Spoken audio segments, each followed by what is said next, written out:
Greetings. Welcome to this next installment of DEI N About Five, brought to you by Sweet Ransom Diversity Consulting, and I am Robin Sweet Ransom.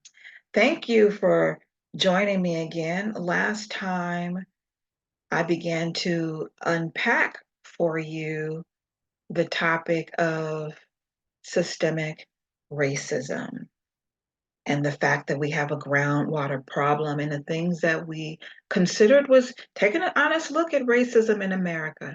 And we unpacked the groundwater metaphor, which simply states that our water supply that appears to be unconnected have similar problems. And I gave the illustration of dead fish. And if you saw one dead fish, you may not think much about it if you're, walking past the lake. But then if you saw multiple dead fish and then it appeared to be in all different lakes and it doesn't seem like they should be connected, you wonder what is the problem.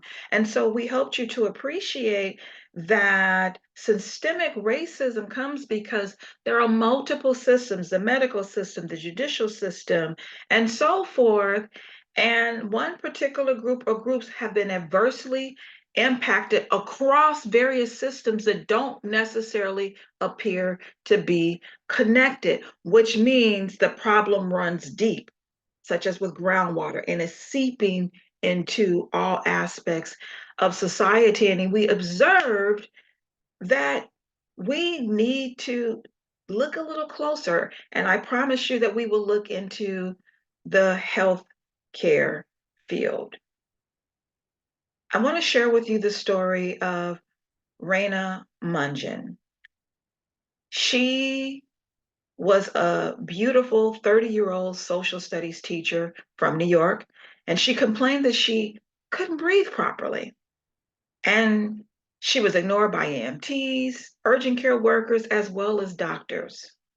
And sadly, she was denied the care she so richly deserved and needed, and became gravely ill and died on April 27, 2020, of complications caused by COVID. And as we've seen, the BIPOC population specifically suffered more deaths than our white counterparts. But let's back up a minute. Raina died in April of 2020. By this time, we all knew about COVID. In fact, if memory serves, the country was shut down starting on March 13th, 2020. I remember it was a Friday. She died in April, the end of April. And while most of the United States hadn't had any cases yet, New York was on the front lines dealing with this. And so she certainly should have been listened to and then given her test to find out if she had COVID, but she didn't get that. Why is that? Now, remember, I mentioned with systemic racism, it doesn't matter your educational background, your wealth, your status, or what have you. Well, consider this. Raina was an educated woman. She was a social studies teacher. No doubt she was middle class and she had good insurance, and yet she still did not get the care that she needed. Why is that? Why wasn't she taken seriously? Do you know someone who was complaining of problems and they weren't taken seriously? They were just told to go home, take an aspirin, call me in the morning, you'll be okay.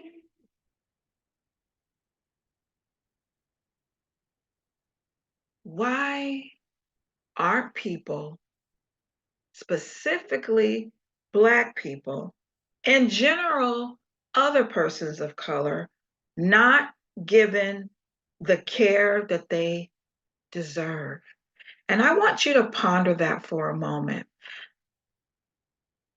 Per the CDC, pregnancy-related deaths amongst Blacks and Indigenous are 2 to 3 times higher than they are for their white counterparts. Why is something as simple as giving birth a death sentence for some mothers in this country? Recognizing that there is a problem, the Association of American Medical Colleges supports innovative research to help eliminate the inequities plaguing mothers of color. I have a friend in Kenya, and she was saying that their mothers aren't dying at the rates that our Black mothers here are dying. And that's a developing nation. We are developed. So there's something wrong here. So I'm going to pause there and invite you to come back on the next installment. And I want to remind you that diversity plus you equals solution. So come back and let's find out more about the problem and then begin thinking creatively about what we can do to attack it. All right, see you next time on DEI and About Five.